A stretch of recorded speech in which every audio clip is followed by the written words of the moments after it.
Hello, Rick here with a video on the home planet of Starfleet's best frenemies, the Klingons. As with previous videos looking into the Vulcans and Andorians, this video is focusing on Kronos itself rather than the Klingon people.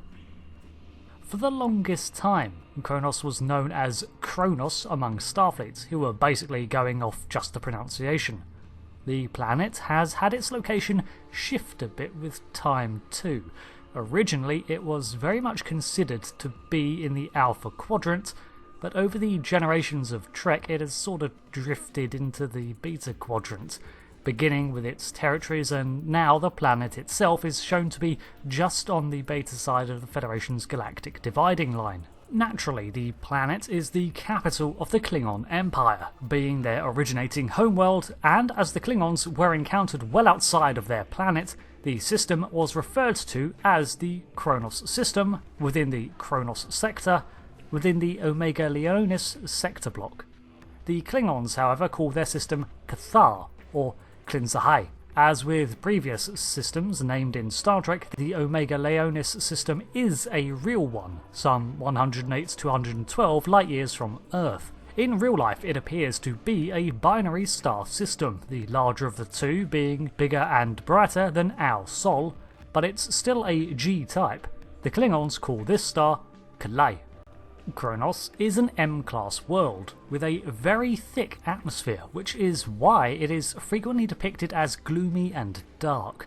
Although with a sun 6 times as bright as ours, it's probably a good thing that the atmosphere is so heavy. This meant that until the Klingons and the Federation were on friendlier terms, around the 24th century, Kronos' surface was mostly unmapped to the UFP, and all their information was second-hand. The planet therefore had frequent cloud cover and thunderstorms. It had a violent past, like its people, and its crust was riddled with dormant magma tunnels, caves, and other signs of tectonic activity.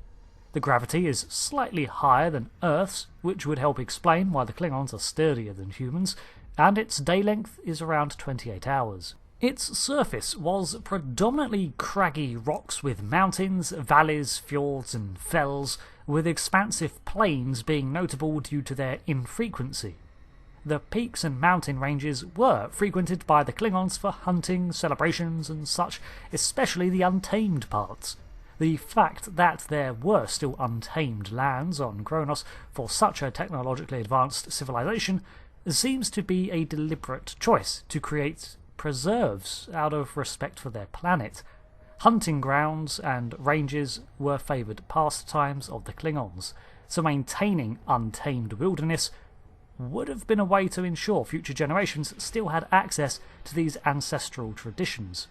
It has large oceans and lakes on the surface, as well as several active volcanoes, which contributed to the thick atmosphere. These tectonically active locations tended to become points of interest and reverence to the Klingons, tied into their mythology and traditions. For example, Kalos' sword was said to have been forged in the fires of Cryptic, an active volcano, and quenched in Lake Lursor. This extended to other planets under their sway, such as Gorath, where the sulphur lakes were used in traditions of constitution on the Day of Honour.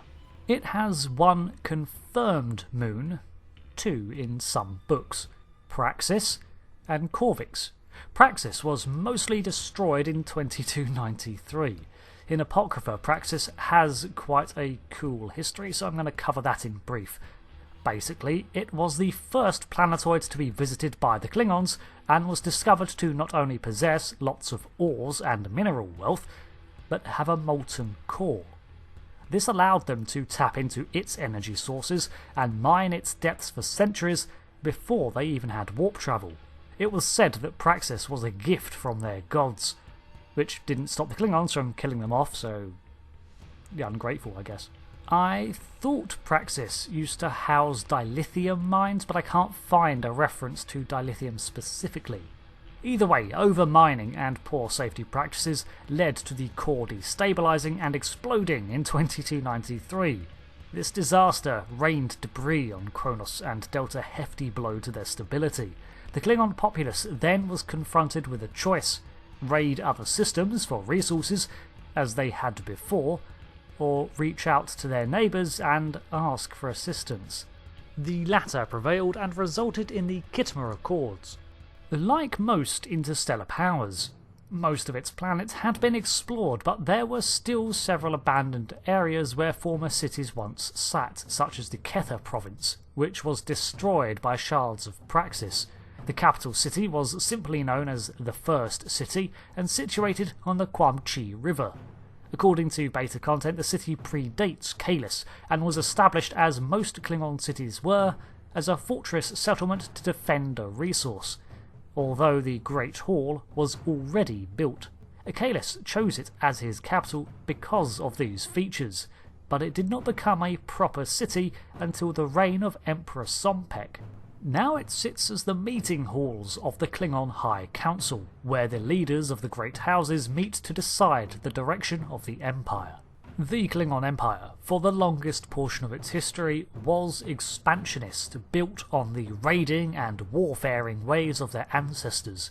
Kalis's philosophies had instilled a strong sense of cooperation among the Klingons, based on a mutual creed of honour, but after his passing, the Klingons would become obsessed with this warrior's ethos, to the point of it actually exacerbating their traditions until the houses were attempting to outdo one another rather than build the Klingon people as a whole.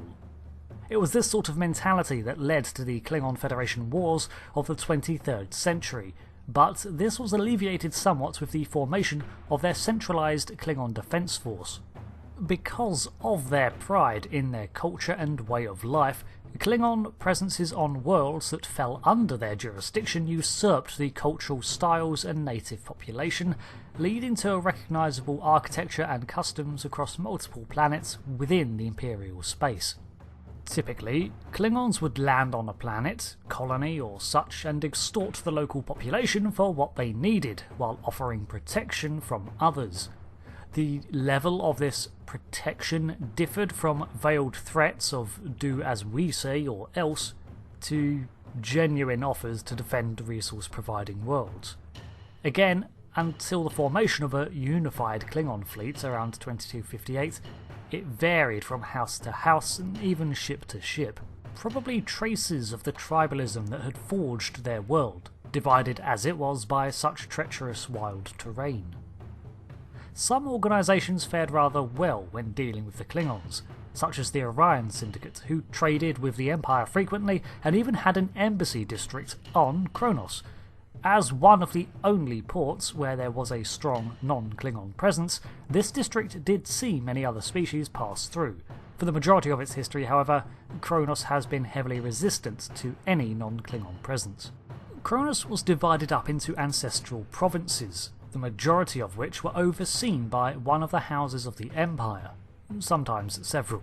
House Grilka, for example, held sway over the Mekrovak regions, although no house owned the first city. Because of this, there was some cultural diversity among the Klingons, for although Kalis's teachings had been unifying and encompassed all of Kronos, the houses existed before him and had their own traditions that were retained beyond the passing of the Klingon Messiah. In essence, the Klingon homeworld is one that remains varied, wild and untamed, first by necessity, later by choice.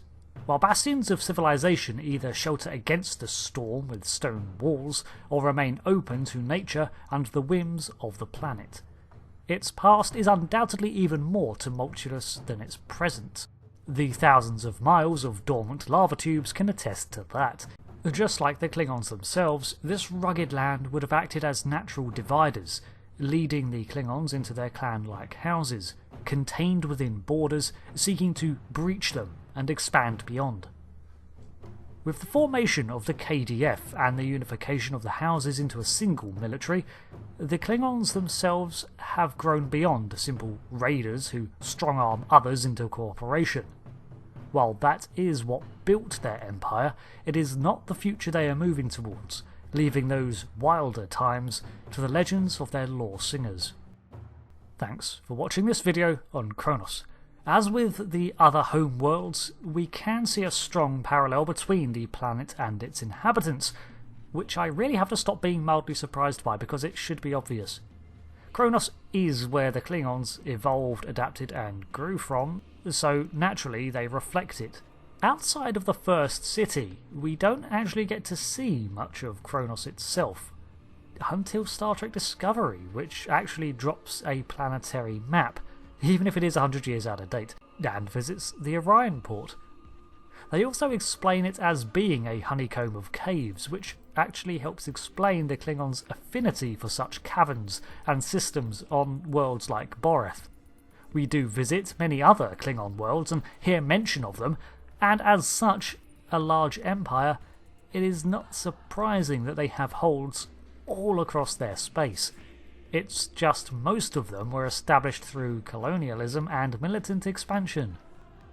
We'll have to see where the Klingons go in the future of the series, especially as they seem to be rediscovering the idea that honour is not just found on the battlefield. So, thanks again, and I'll see you next time for another video on a sci-fi world, Trek or otherwise. Leave suggestions below. Until then, goodbye.